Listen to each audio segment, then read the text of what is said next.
We have Pamela Paquin joining us today. I hope you all have listened to her amazing episode. She's got such a great story. And there's a lot of stuff. I mean, the conversation could just continue and continue and continue. There's so many great things that we didn't have a chance to cover during the show on Global Nomad Hacks, and would love to continue the conversation and see if any of you have any direct questions about Pamela and her resilience story and her business, all kinds of very cool stuff. I'm going to just pass it over to you, Pamela, and maybe you can share a little bit. You had a few thoughts afterwards. I love that, when you have a conversation, it's like, oh, I should have said, oh, I should have said. Now there's an opportunity. Absolutely, absolutely. So why don't you go ahead and take the floor? Awesome. Well, given that we're talking about resilience and marriage, and in my case, divorce across borders, there were a few things that I would have done differently that I didn't get to mention in the initial interview. And one of them, what I didn't realize is that if you're gone for 7 years out of your country, when you come back, you have no credit history. So rule number one, keep a credit card in your home country and keep it active so that you maintain some level of credit. And the second thing was a bank account. I shut my bank account in the U.S. and opened one in Denmark. And while I had fantastic credit in Denmark and a house and ownership and mortgage payments, that credit was not transferable. That credit history wasn't transferable to the U.S. So I started from scratch with no credit history, and it was not easy, to say the least. I just want to put a emphasis on that as well. I had the same experience repatriating, had a credit, and actually I had the same bank account for 30 years and came back and they said, no, you have no credit history. And when we tried to get a credit card, they started us with a credit card with $1,000 credit limit. And with a family of four, that goes nowhere. Yeah. So yeah, really important point. Thank you for sharing that. Yeah, absolutely. I think the other thing, too, that I've learned now that I don't have two incomes to depend on or two people and their work to depend on, I like to have multiple irons in the fire. And you see this with my work, the way I have Peace Fur, but I also have my Airbnb.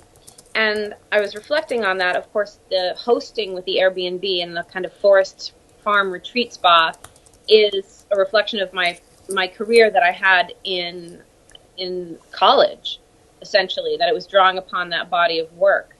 And it made me think, when you lose your job, when you lose the job that you're working on your career with, you need to be able to fall back on a skill set that pays more than a living wage or more, preferably, because a minimum wage in most of the places in this country aren't going to get you very far. So you have to be thinking about those things, even as you separate yourself from your base and your stability and your platform of where you grew up. You always want to be making sure that you're not just depending on one narrow point. A system, the more points of reference that it has, the more stable it is, so that if one of the parts fails, the structure stays intact. And that's true for ecosystems as well, which is why keystone species and biodiversity is so critical. So that was something else that I was thinking about. How is it looking? Is it good? Yeah, we're checking it out. You're not a member. Sorry, my husband's trying to get on, and we're go ahead. I'm listening to you. The other thing that was interesting, when I moved to the farm, I moved for myself, but what pleased me about living in this way, it was an asset, essentially. And so that idea of leveraging your assets, again, it wasn't something I ever considered doing, but when I was told about Airbnb by my friend Ben in New York, I could leverage another asset that I had. Just like I leveraged my having previous experience on farms toward Peace Fur and learning about that production, that kind of courage that I needed to have to deal with animals. It was leveraging my assets, and that's a great mindset to keep. Whatever your asset, use it, put it to work. So those were a few thoughts that I had around finances and money that I wanted to be in this part of it, because I think that that is really, for me, the real relevance to the global nomad hacks of how do you move across boundaries in a fluid manner without being undercut if something goes wrong. Absolutely. I don't know if you noticed, I'm trying to, we're new to this, using this system, but I'm trying to actually catch your points and put them up on the bottom so folks can see them as they go live. Because I think it's important for people to catch some of those things, and not just have it a fleeting thought. Really looking at your credit history, looking at having multiple sources of income, leveraging your assets, your skills. I mean, those are things you need to be tracking as you're moving along in life, whether you're a global nomad or not. But they're even more critical because they're reapplied in different environments. And so it's really, what does that actually mean, and how do you use it, and how do you use it in a way that can you can monetize to support your ability to thrive. And whether you're backpacking around the world and you're sort of picking up jobs, you're remembering from your grandparents, oh, well, I can go pick grapes for a little while and that will actually bring in some extra money, or whether you're having to actually put food on the table for yourself and your family. What Yeah. are those skill sets you can pull from, and getting out of your comfort zone? You may have been working in an office before, but like we've had conversations before about when you relocate to a different country, it can take up to 10 years to get back to the same level that you were working at in your home country. Yeah. And that's, there's this expectation, oh, well, I'm going to go get a job similar to the one that I had with the same pay scale. It Yeah. doesn't happen that way. It often takes up to 10 years for that to actually occur. And you have Yeah. to, you're lucky. You're one of the lucky ones if you don't. And it's different if you're being sent to a country by your company. But if you're going on your own, you can anticipate 10 years.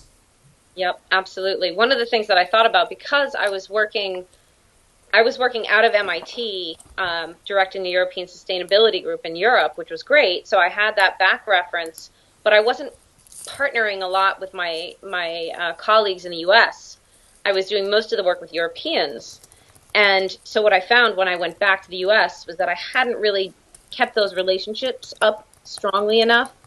Um, and it, to my detriment, when I was looking to find work, where I had never had to apply for a job previously, all of a sudden, again, because of the economic crash, I think also, it was really hard to find work because they didn't know me. And my experience all the time has been that if people know you, you get the inside track. And I had let that shut down because I didn't pay attention to those relationships. So the other piece is always make sure that you're circling back to your home country and keeping those relationships up in terms of your network. Yeah, very key factor. And I think that's, when we keep that in mind as we're moving through the world, and that's generally a good rule of thumb anyway, because you never know when you're going to need that home base. And that home base may be different for some people. May have multiple home bases, but particularly in this community, we have a lot of people who have dual passports. And so, what is your home base? And your home base may be a third country where it's not necessarily where you carry your passport, but it's where you were born and where you have your entire professional network. It's important to nurture those over time, and that doesn't necessarily mean having a conversation with everyone every day. It's really about just keeping a pulse on things and making an occasional check-in. Yeah. What I found when I went to Scotland, because I went from the US to Scotland first, started applying for jobs and was shocked that I even needed to. Never mind that I was getting rejected. And I remember finally a woman said to me, she said, "Why would I take your resume? I have 100 other people with as many qualifications as you, and I know their companies. I don't really know these people or who they are as references." And I was like, "Okay, yeah, I get that." It hurt, it made it harder for me. But then it was the same thing when I went back. People just didn't know who I was anymore. So, being references in multiple places, in multiple countries, really, because if you're going to cross national boundaries, it has to be in multiple countries, and the ones that you want to be in. When I moved back briefly to Scotland, I still had my network there because I was working in Europe, and I managed to get a job at the University of Edinburgh But it was really interesting. I was working at the University of Edinburgh part-time with a 3-year-old, I think, and then a cafe at a farm. £8 an hour I was getting for that. And the first Oh, thing they had to do, the first day I walked in the door at 37 years old was to scrub the toilets at the end of the night. I bawled. I bawled. And I have to say, as an academic, it gave me real insight into the dignity of work, of all work. And I was really grateful for that because I had been raised in a good town with a great school system and had the fortune to go to college and so on. And I thought I deserved it. And so it was a really good experience for me to have to be placed on that kind of minimum wage job. Uh, that was very helpful in my life and giving me perspective. So it was hard, but I'm so glad that it happened to me because it gave me a little bit of more humility, I think, than I had had previously. Much like giving birth. There too. oh, absolutely. I mean, those moments are just, you never know what it brings out in you, whether it's that humility or that experience of just saying like, it is what it is and embracing it. And, sometimes there are those moments where you're like, okay. I mean, it's kind of like right now we're in this quarantine and, people are trying to get stuff done and you have the, business meetings or podcasts from the bedroom and, your husband, which he did, sort of starts walking into the bathroom and you're like, please don't go in there. I don't want someone flushing in the background, and it's the reality. It's humility. It's hi, Simone. Welcome to the show. Um, Yeah. and Salut. and I think it's important to really just recognize you can. There's only so many things that you can control, and really embrace the things that you can, but also to appreciate what you can't, and just be in the moment to be able to see what's going to come out of it. That was a really interesting experience for me, and it reminds me of how I started Peace Fur. Again, here I am an academic. That was my career, but then things get shifted as a single mom, and I had a 6-month contract with a job, and then it stopped. And I'm in my cousin's house, brought Nye to school, sitting outside, staring at the trees for a month, and all of a sudden, this little like stoat weasel comes popping across, and he stops and he looks at me, and he's like, he just keeps going, doesn't care that I'm there, and I was just shocked by it. But it stuck with me because I love ferrets, and they were the reason that I was so focused on the fur industry in Denmark. And it was at that moment that my love for my ferrets and love for weasels came back, and that month was the month that I created Peace Fur. It was in that moment that little weasel was really my inspiration, seeing him pop across. But that paying attention thing, where so I had written this down, that waste is a raw material. And so when you're coming at a systems perspective, one of the places that I see a lot of negligence in terms of capacity and potential for growing a business is that loop. You pull the metal out of the ground, or you create a product and then it's thrown away. Closing that loop, using that recycling element as raw material is something that's lacking. And so a lot of the companies that I had worked with internationally prior to starting Peace Fur were focused on closing that loop. That's exactly what the work was. How do we close this loop? How do we make it something that's still profitable? Where there's the conflict, where there's the waste, where there's the pain or the suffering, that's where the opportunity is. And that was really what I took from my peace studies education. That peace is essentially either finding or building tools to work with conflict and change, because conflict and change always happen. So really what peace is equipping yourself for it. And that's what Peace Fur was. Peace Fur was seeing a wasted resource, essentially, and a very high-end one at that, something that's coveted and considered luxurious and so on, and solving the problem both for the industry itself as well as the consumer. How do we get to wear something that's so luxurious, that's so sought after, but then shamed because of how it's produced? And it's been really exciting working in the fur industry because, of course, they've had in the last couple decades a real challenge with marketing as consumers have become more exposed to production methods that they're uncomfortable with. Because, of course, what is the name of your little puppy?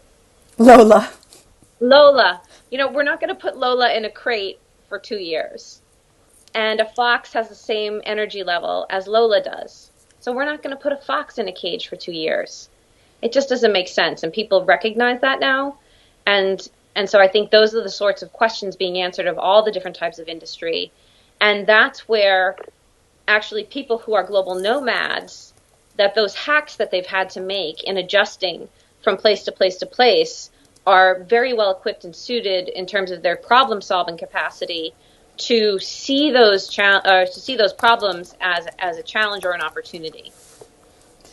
Yeah, absolutely. And I think that, having that perspective when you move around is you see different ways of using different things and different ways of applying skills that and raw materials in a totally different way. It's, you think about banana peels, for example. It's like banana peels in the US, you just throw it away.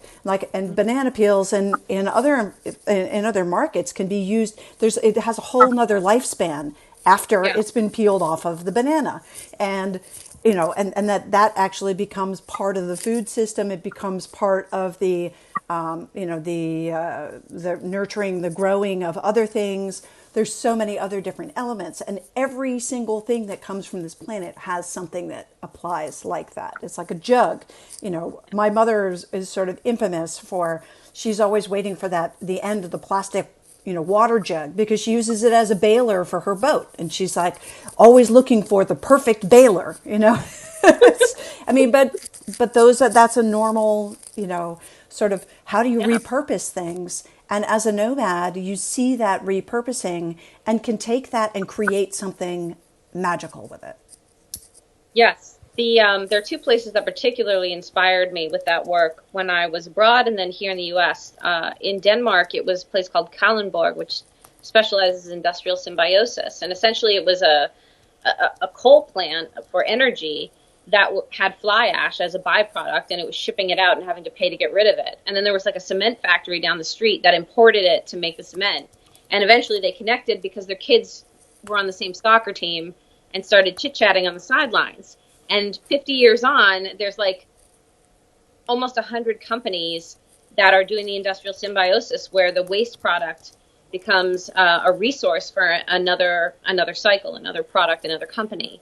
And in the U.S., up in Vermont, there's a place called Hardwick, Vermont, and they have this place called High Mowing Organic Seeds. And so they make seeds for where we buy it, in all the different stores to grow our gardens. So the byproduct was food, which was amazing.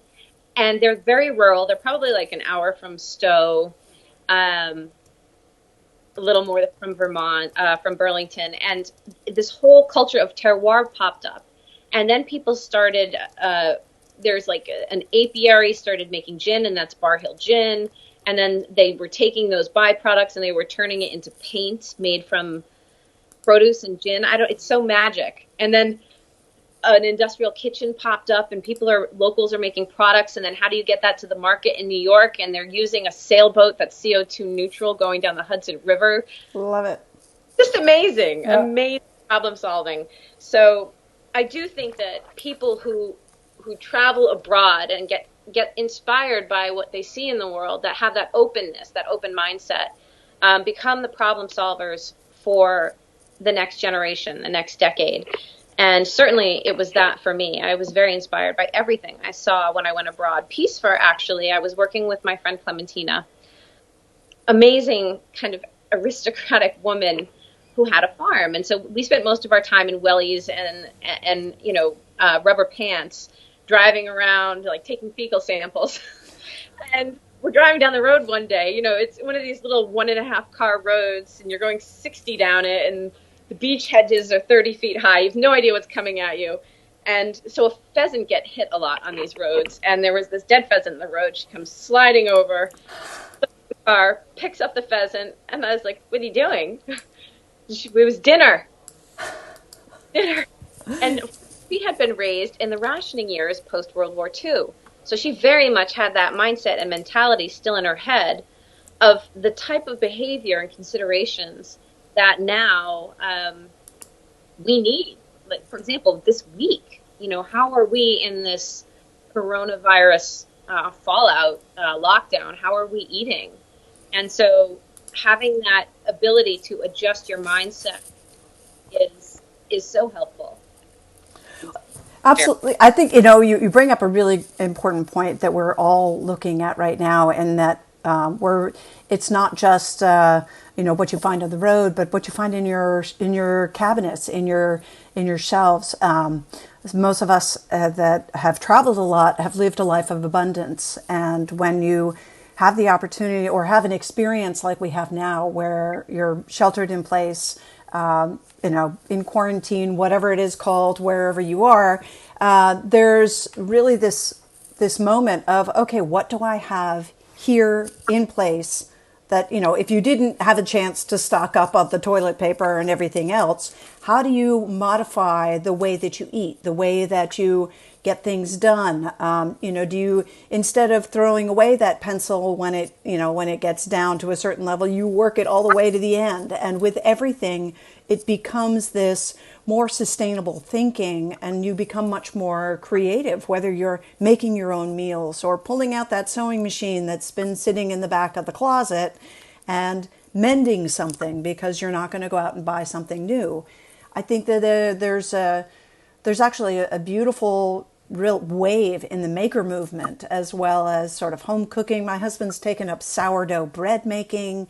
Of course, there's a shortage of flour, so that's not such a great time to be taking up sourdough bread making, but whatever it is, we're looking at different ways to work with what we already have, and to make the things that still bring us joy and sustenance, but in different ways. And I think that that's something we can all really take to heart.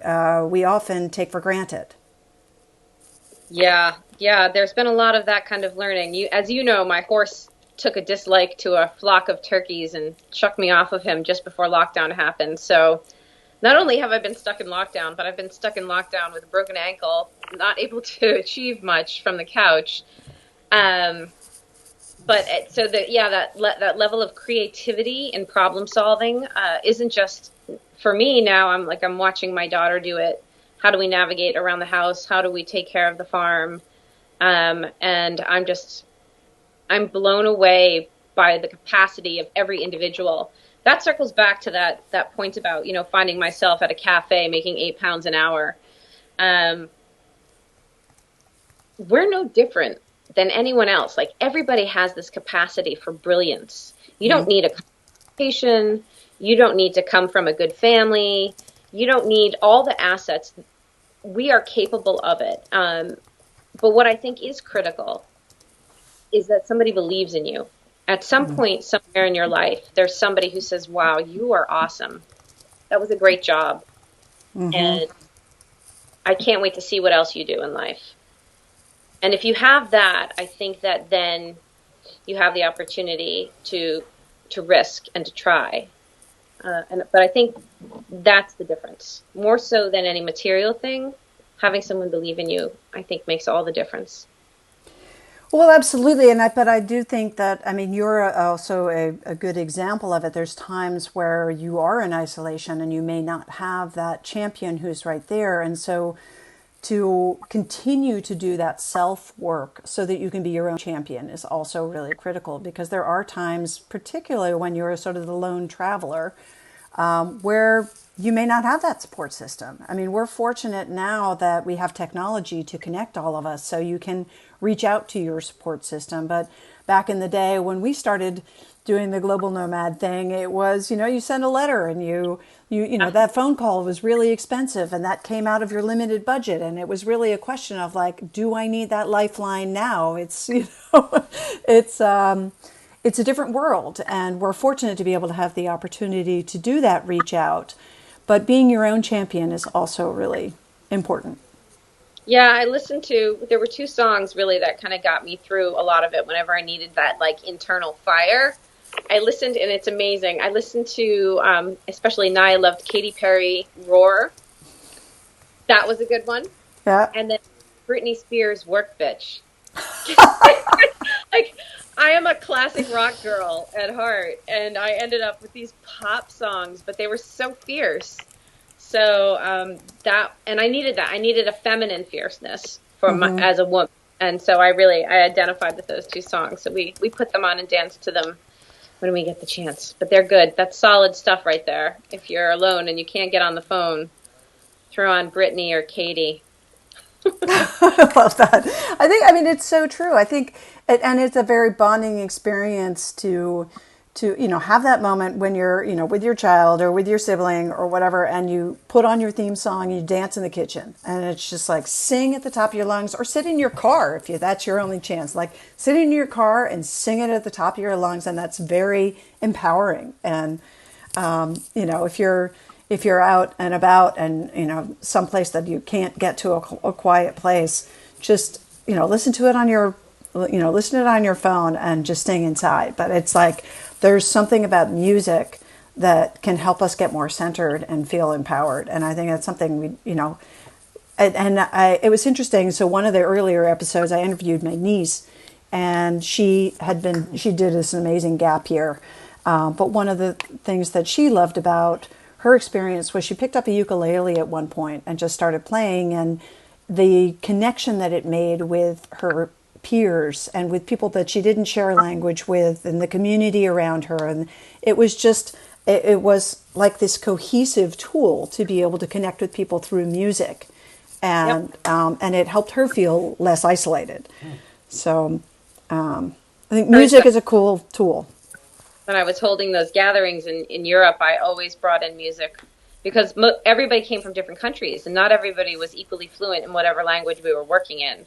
So music was a very kind of bonding, cohesive tool, like a fire, always having a fire one night, bringing people around the fire. It makes a huge difference. I wanted to circle back to something. Sure. I can move on because I realize that this is kind of an unspoken pillar of, again, what brought me to create Peace Fur, what was creating such a discomfort in my life that I felt compulsion to change my career.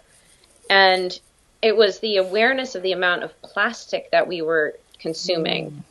So the non-degradable materials that we're using. And I found out as I was researching fur, because of course it's biodegradable, and that's one of the beautiful things about fur. It lasts for decades, and then when it's done, it rots in the ground, and we need that kind of material in our consumption patterns. But plastic, the World Wildlife Fund just put out a campaign in the last year. I think something like 65 to 70% of our fecal samples have plastic microfibers in them. And bottled water, food, it's pervasive. It's in the air. Mm-hmm. We are literally, they said it's a credit card worth of plastic that we eat every week. Every week. They said a coat hanger every month that we're ingesting into our bodies of microfibers, plastics. And that is so frightening. And the fibers that they can pick up, they can actually tell what factories they come from because the fibers have patterns on them at the microscopic level. So they can trace, like, out of a fecal sample from a human in the United States, which factory in China that fiber came from and was produced in. Ew. So it's a serious problem. And there are wonderful efforts across the garment industry right now. There are fiber sheds being established. For example, in my region, it's called Southern New England Fiber Shed. And they're looking at how do we get hemp? How do we get wool? I make fur, all these things. How do we set up those networks so that the production can be increased? We need mills, we need carting, we need farmers, all that is so not just my pipeline, but also the pipeline for all sorts of local materials that are biodegradable. That's really exciting to be a part of that. I mean, it's such a critical thing, particularly right now. And I think with the situation we're in right now, everybody's shifted their focus because they're just trying to get by day to day, day to day. And we are seeing this incredible change from just putting a pause on, and where we're seeing less pollution, where people aren't Yep. driving as much. But there's still, one thing that does concern me right now is we're seeing plastics coming back because people, they want to reuse Yeah. everything, so that there's sort of a single use. So they're worried about passing things on. But it's like, we were doing so good. Why are we bringing that back? Where's the paper bags? Where's we can't use our reusable bags right now because they don't want to pass on germs.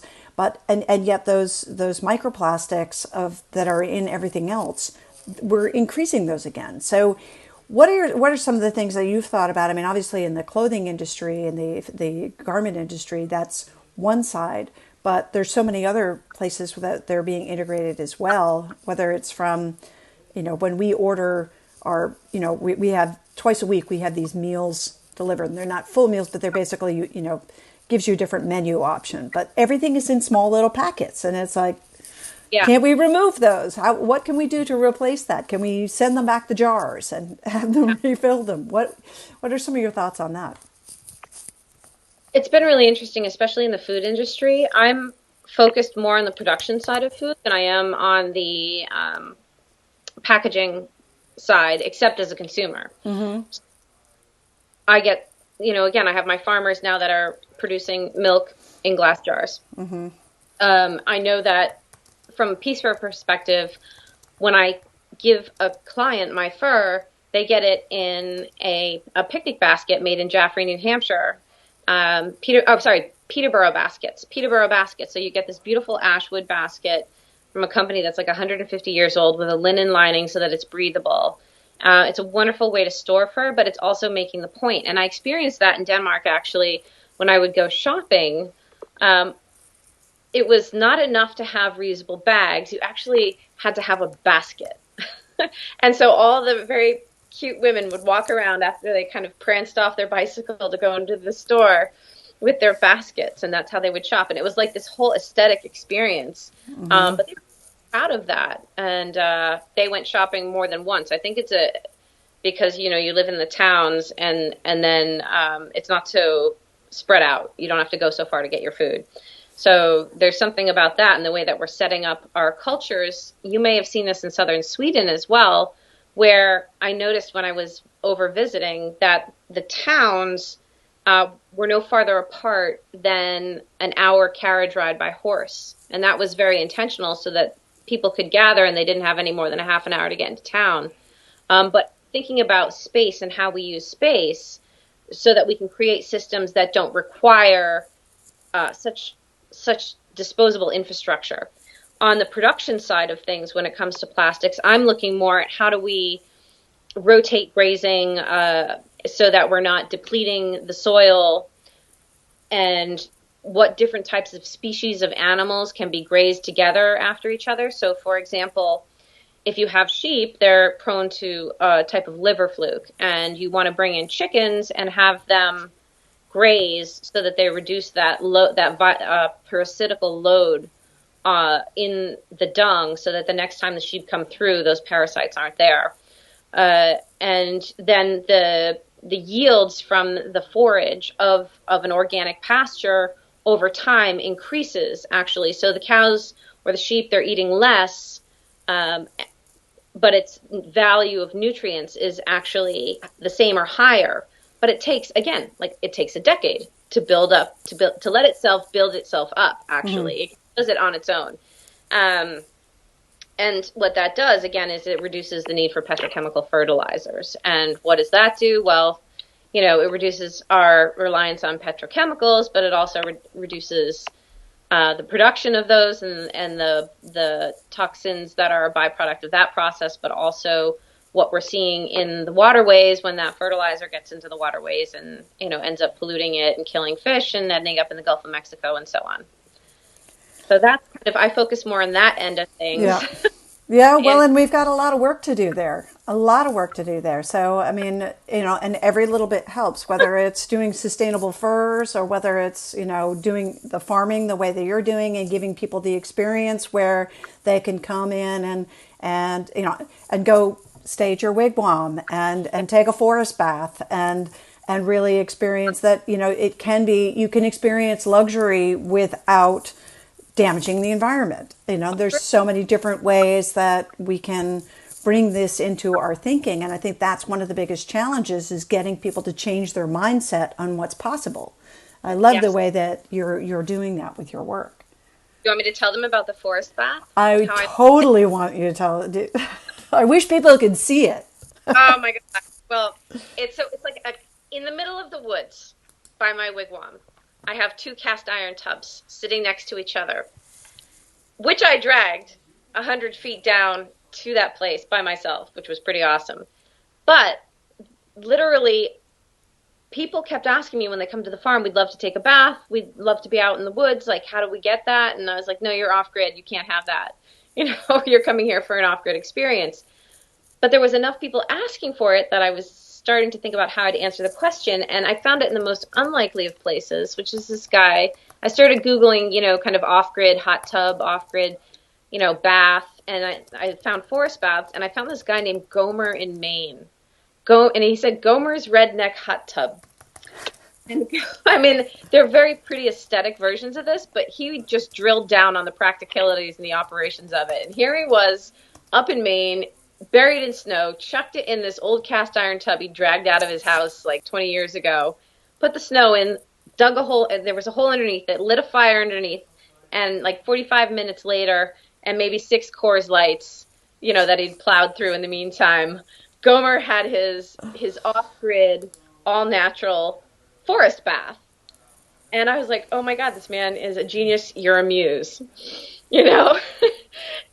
But then I wanted it to be pretty, and so I got the clawfoot bathtubs and refinished them, and went out into the forest after I was done placing them and got some ferns and moved them around so they were pretty and put in cedar wood inserts. But literally, the forest baths are like lighting a fire under this giant cast iron pot, making people soup, basically. It's Love that. People soup. Yeah. People soup. But people love it. They love it. They get to listen to the peepers. They get to see the stars. They get to feel the cool air on their skin. They get to understand that you can have a luxury like that without electricity, that it's entirely possible to make something so exquisite and delicious without having to plug in. It's incredible. Yeah. So that shock of experiencing something so incredible in a way that doesn't require you to kind of bend over to being kind of, on the hook, so to speak. It's wonderful. I love providing those experiences. It's why I have the Finnish sauna as well, based on all the saunas I went to with my Finnish friends while I was in Scandinavia. And I'm a spa whore. I love my spa. I love going. And I just couldn't find one that offered the steam sauna cold plunge kind of Scandinavian thing. And so eventually I built it. It was a struggle getting my father to let me use his chop saw, but finally he did. So I've learned how to use a chop saw now at 44. That's awesome. And so I think I'm going to have to put a link in here to you chopping wood, because that's a whole experience in itself. I've always, every time I need a little inspiration of like, I can do it, I like watch your video of you chopping wood, sequentially. And what's the system? You said there was a name for it. I'll have to think about the name, but essentially, okay. When I was young, my father used to cut down trees and he'd cut them into rounds, so the round pieces of the trunk. And then we'd tip them straight up so that I had these rounds. and I'd come through, and essentially you have to aim for below the log, much like anything that you have to plow through, and you can't stop halfway through it. It has to be the full job. You aim for underneath it. You aim past the goal. And so you have to read the wood to see where the cracks are from when it dropped. There are natural cracks, and that's where you line up. And it's it's just totally zen. You have to go into this very meditative rhythm in order to achieve hitting through so many in a row. And then after you've done the rounds, then you line them back up in the halves and you go through them, and that's much easier. The rounds are the hardest part, but it's the rhythm actually produces the result in some way. It's very interesting. Yeah. Well, I mean, it's fun to watch because you are so zen while you're doing it. You're just like slam, slam, slam, like boom. It's beautiful to watch. It's beautiful and powerful, and I can imagine that like now with your theme song, I can imagine that with a soundtrack. You want to body? Yeah, no, it's amazing. Um, I I've had a lot of powerful people in my life surround me, and I think we actually all do. That was one thing that I took for granted when I was young, and when I got older, I started realizing just how magnificent the people who'd come before me were. I missed it entirely, and I blame that a lot on the fact that we don't spend time with our elders as kids. We're taught to focus on our school, focus on our choir, focus on our sports, look at getting into college, make your own. And why are we doing that? I wonder about that a lot. And I love that actually about your family, Heidi. It feels very familiar where you have multiple generations kind of always, you have a rhythm of gathering with each other and coming back and touching base. And there's something quite profound in that. And I don't know that everybody has access to or takes the time to do, has the time to do. Well, I think that, I mean, in our family, we're quite unique to the extent that we carry it, and we're extremely fortunate because of that. But I think that's something that, even my husband and I talk a lot about is how do we continue that in all other areas of our lives, and to make sure that we are really creating space where our kids want to return and that we want to connect them with their elders and to really honor those that came before us and the family values and where they're derived from, and the different, even the indirect family members that are sort of the chosen family, I guess is another way of describing it. But there are certain people that have influenced us, and to also honor our kids' chosen families and what they bring to their story. And I think that that's something that particularly as kids that are third culture kids and that have lived in different places, they pick up different things from their teachers, from their friends' parents that may come from completely different influences and different cultures. I remember when we were living in Sweden, one of my son's best friends had a Japanese mother and a Indonesian father, I believe, and he would come home with a completely different respect for certain foods that he refused to eat before, and just sort of recognizing that the opportunity there to say, hey, try something new, and I think that that's something that we can all really benefit from when we sort of acknowledge and appreciate where some of those influences come from and what they mean as we go forward. I have a question about that for Sure. you, because I know that for me, place has a huge impact on my well-being, a connection to place. It was something I looked to establish in Denmark. I was less successful there than I was in Scotland, where I have my mom and an ancestry there. Coming home felt really peaceful, and one of the things I realized that it was is both in Scotland and in Denmark, the majority of it is the forest. Whereas in New England, we have so many trees. So when I visited Hungary, I actually felt very at home there, interestingly, because of the tree cover. But I felt very exposed with the open horizons and not being under tree cover. And it took me a couple of years to figure out what it was that I felt uncomfortable. And so that was one of the things that really impacted my everyday sense of calm. Uh, Place means a great deal to me. This farm that I have, I find my grandfather's tractor pieces in the stone wall every now and again, or an old length of barbed wire. And I wonder, for you, what was your experience with that as you've lived in different places and came home again, so on? Well, I think, it really varied from place to place, but absolutely being able to get out and get to a quiet place that, I've been very fortunate in my life and that I've lived in lots of spaces that I had open space, access to open space, to be able to get that fresh air and didn't have to go very far for it. And, I think for me, the most challenging times have been when I've been a city dweller and realizing that I just am not a city person. I like to visit a city, but I don't like having someone that lives above me and someone that lives below me. I need that sort of feeling of, I can make as much noise as I want, or I don't have to listen to somebody else's noise. I think I'm very sensitive, particularly to the auditory aspect of that. But it's, I think, also the vibration that comes from it. But certainly being able to get, fresh air. I loved London for so many wonderful reasons. We lived there for a year and a half, and it was, the culture and the easy access to so many wonderful things.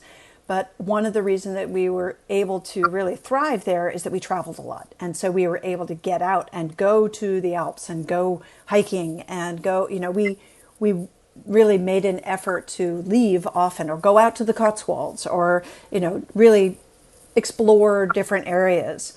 But yeah, for me, I think it's more about, getting to that open space. And I find the same thing even here. We spent 6 months living in San Francisco, in downtown San Francisco, and I felt so confined and so strangled. And, I really didn't sleep well. It was just constant noise, and it wasn't loud noise. It was just constant. There was never total quiet, and you couldn't Yeah, see the stars. And yeah, that was the one thing I noticed even when we lived in Sweden. We lived in an area that was a pedestrian zone. So it was downtown, small city, Malmö. I loved Malmö. But we lived in an area where it was a brand new area that had formerly been a shipbuilding area, and they had filled it in and built new buildings there and built a whole new part of town, which was yeah, sure. amazing. But we were there in the early stages. There were no trees, there were no bird songs. Just when we were Yeah. leaving, you started getting some birds in the backyard, and I remember feeling Huh. such relief to hear the bird songs. And I actually, in our garden, which we were fortunate enough to have a garden, I planted vines everywhere so that it created the green. We had green walls basically Yeah, because the vines went nuts. And so yeah, our entire garden was lined with green, even though the trees weren't that mature. And that gave me some sense of solace. So I think I get your sense of the lack of trees because mhm, they had to cut them all down in order to build. And there's yeah, not as much, I mean, further north in Sweden, yes, there's lots of open space. But in the southern part of Sweden, where most of the population is, there's not. yeah. It's I think you almost don't realize what you're predisposed towards until you get out of it. And that's the beauty of traveling is understanding what your limitations are. But again, that circles back to my experience of being here, where I meet people in my town who speak another language, and it's usually Spanish, and they're usually an immigrant, and they're usually working class because they've just gotten here and they're just starting. Having some amazing Indian families here as well, who still have very strong accents, but they are kicking butt. It's amazing. But I'm thrilled because I finally met my people, because these are people who've traveled outside their country. So they're expats like me, Yeah. you know? But that's not the way they're seen by the people who come from families like mine here, where we're fifth, sixth generation in this town. They're seen as immigrants who are sucking off the system, or those people that don't speak our language and need to become American, you know? And what a shame. What a shame, because it's such an incredible asset to have that gift when people move into where you are and bring their gifts to you. Just like you were saying, trying a different food, you know, it's such a gift, and the best part of what I think we have in America. I really miss the diversity actually living in Denmark. There wasn't enough diversity there for me, and it made me uncomfortable. It's really hard to try to explain why you can't wear blackface to a Halloween party in Denmark, because they don't have a lot of black friends, you know, it's just not there in Denmark. And so it's, but then again, you can't get angry for exactly that reason. Like it's, we all have our ignorance in all different ways. And a little traveling helps build a humility about that and a curiosity instead of a fear, I think. Yeah. So I just want to look over my notes and see if there's anything that I've missed. I know you had some great comments, and you already have. I mean, I've been trying to sort of summarize them on the side, so folks who are watching this later can capture them. But there's other than the prenup, that was yes. What about the prenup? Talk about the prenup. But beyond that, and I think probably validated in both countries legally. You know, like you get the thing in both countries that it's recognized by that government. But really, the only thing that I'm seeing that I really missed and this has been something that I've had to do for being a single mom. But again, you can say it's that risk reward assessment that you have to do on your own life. And when I was setting up my life, I was designing multiple streams of income. So, but building my expenditures in a way that I only would rely on one. So whatever I had to, my kind of base level expenditures were each month, that had to be reliant only upon one income that I was receiving. And that way, if I break my leg, you know, or there's a COVID lockdown, I'm not going to go under. And that I was not thinking like that before. You know, I had a victory and I built upon that, and I took another risk, and that's how I ended up where I was and having the rug pulled out. I was too far. I went too far, and I don't know how to assess that. Everybody has a different one, but some of the things that I've mentioned today, I think will keep you safer. If you decide you're going to go out and give it a go and live in other countries, some of these thoughts will help you remain safe. Yeah, absolutely. And I think to that point, now we have this incredible opportunity to be able to create passive income through different internet-based uses, sharing of our knowledge, or whatever it is, working collaboratively with other people. You don't necessarily, you can have sort of a side gig that gives you that baseline. And I think that that's a really important thing. And I think within the gig economy, within the digital nomads, that's something that a lot of them are looking at that we didn't really have access to when we first became global nomads. And I think is really a great opportunity now, and to do it with other expats that are also looking for opportunities. And that doesn't mean to blast the world with lots of sort of same old, and, I'm going to become an executive coach because everybody else is an executive coach. I mean, use what your skill set already is. You don't necessarily have to go change, really, as you talked about earlier, sort of embracing what you already know, embracing what what you already have, those skills and those talents and your passions, and using those and finding your people that need you, and finding the industry that needs your support, rather than filling up an industry that already maybe is saturated. Yeah.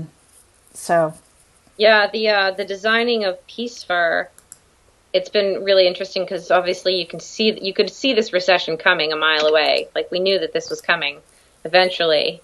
And so when I was designing for Peace First Growth a couple of years ago, I was speculating out, 5, 10 years, and that was all based on my very aggressive, positive, I'm going to win attitude. And then I stepped back and I was like, well, wait a minute. We know there's a recession coming. So how would you design for shifting when that occurs for your sales and marketing and your production pipeline and the investment into manufacturing equipment and so on. Um, so that definitely changed the strategy that I had in terms of growth, and models for growth in terms of how Peace Fur would weather a recession. But our personal finances and the businesses that we create need to keep that cycle in mind, the kind of boom, bust, bull, bear cycle.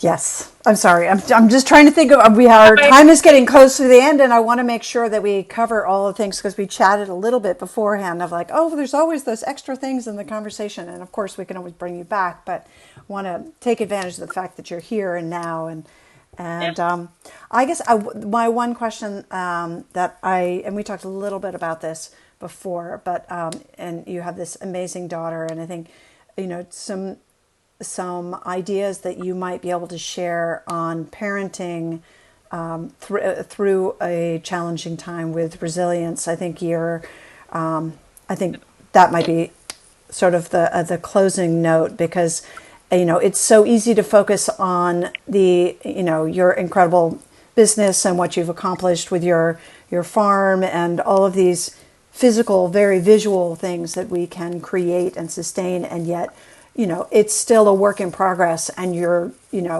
every day you put in an incredible amount of effort. And on the sidelines, you have this wonderful daughter who is thriving. So I'm sure people would love to get your 2 cents on the parenting piece. Yeah, so I think the first thing that comes to mind is that Naya came to all my meetings while I was working for people and after I started my own company. That if she wasn't welcome, I wasn't interested. And as a mother, that's just the way it's got to be. That was the expectation that I had for myself after watching my mother's generation be professionals, and kind of coming out of the work that I did in the US and feeling that I had to chop off my hair and wear sexless shaped clothing, kind of hide the fact that I was a woman. And in Denmark, and I give them credit for this again, the women have long hair and beautiful, feminine, soft clothing, and I was so excited that I might be able to express the fact that I was a woman while still being a competent business person. So I took that back with me, and that's something that I really wanted Naya to be able to embrace in herself. That you don't need to be an adult to be a part of the conversation. Mm-hmm.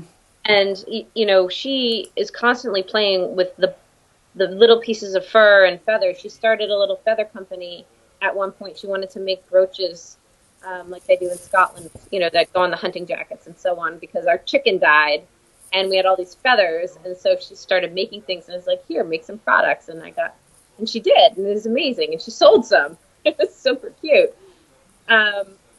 And then, like I said, we have the chickens, and so she sells those to the neighbors. That's her business. And when they hand the money over, they hand it to her, not to me. And she has her little, piles and stashes so that she can buy things.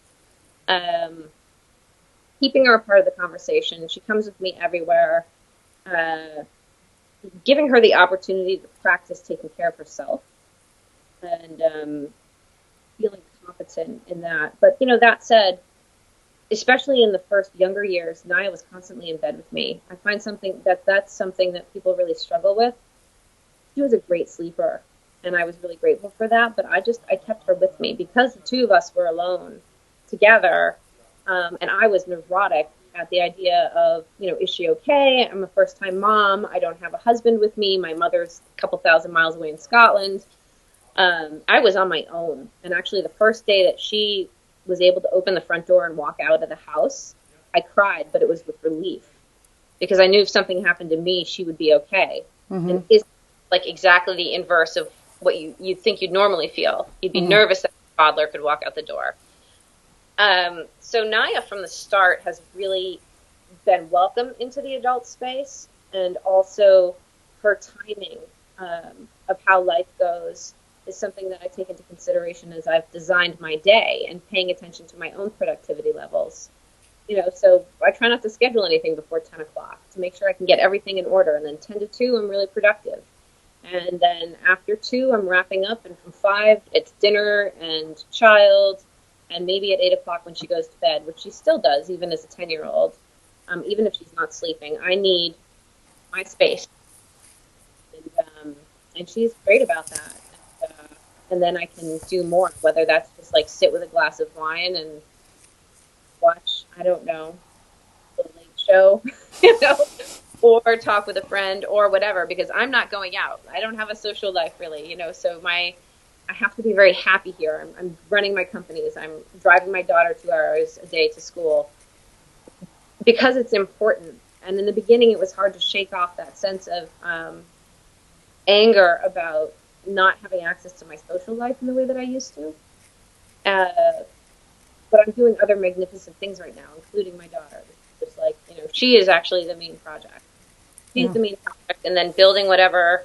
Coming from a farming family, I think that this is quite interesting too, and I don't know how many people have this experience, but we had this land for generations. It was 600 acres, and when my grandfather died young, it was broken up and sold off. My grandmother couldn't handle it, or the 5 kids, and so the land went, and I have 4 acres of it now. And that was an incredible loss for us in terms of our legacy and how we move forward as a family into the future. What resources we have at our disposal, whether it's actually physically a place to live or an asset to leverage, the way I have with this place, or the money to be able to sell it and build something. So I'm building that now for Naya. There was a great quote. It's in the is it the Sam Adams or John Adams History Channel or PBS special? He was visiting Paris during the Revolution. He was sitting down and he said, I'm a fighter so that my son can be a blacksmith, so that my grandson can write poetry. And I am back now. I am the fighter so that my daughter can be the engineer, so that her daughter can be a poet if she wants. Yeah. But that's a long-term strategy that I'm wrapping my arms around. Yeah, no, it's beautiful. And I think it's, it speaks back to, we were talking about sort of the legacy piece and really, what are you creating for future generations? And what are you building that global citizen mindset? Are you building that resilience mindset? And I think that's something that you speak to very strongly, and your story is inspiring for that, for hopefully for your daughter and for others in future generations. And kudos to you for that. Thank you so much for your contribution, and you're inspiring to me. I love having, I love your friendship, but I also love sharing your story with others, because I think that it's a very powerful one. And what you're doing is, it's no small task, and you're doing a beautiful job at it. So kudos to you, my dear. I'm proud to have you as a friend. Thank you. And it's so funny because now this is so typical. You come down to the end of the show and everybody's logging on now. Are they in the wrong time zone? Are we on the wrong time zone? Anyway, nice to see you all. Thank you so much for joining us. If you have a quick question before we log off, I'm sure, I don't know, do you need to run? But if there's a quick question, make sure you put it in the comments. Otherwise, I would highly recommend listening to the whole show. Go back to the beginning. I'm sorry you came on so late, but we're very happy that you joined us. And just thank you, Pamela. It's always a treasure to chat with you a little bit and learn more on the other sides of your story. Yeah. Well, I'll be seeing you soon. Hopefully not with 4 inches of snow on the ground. That would be nice. Yes, and Maybe. take good care of that ankle. Need to get you healthy and strong. And thank you, Naya, for holding down the fort in the meantime and taking good care of your mama. And we'll catch you next time. Thank you so much, my dear. Take care. You too. Bye.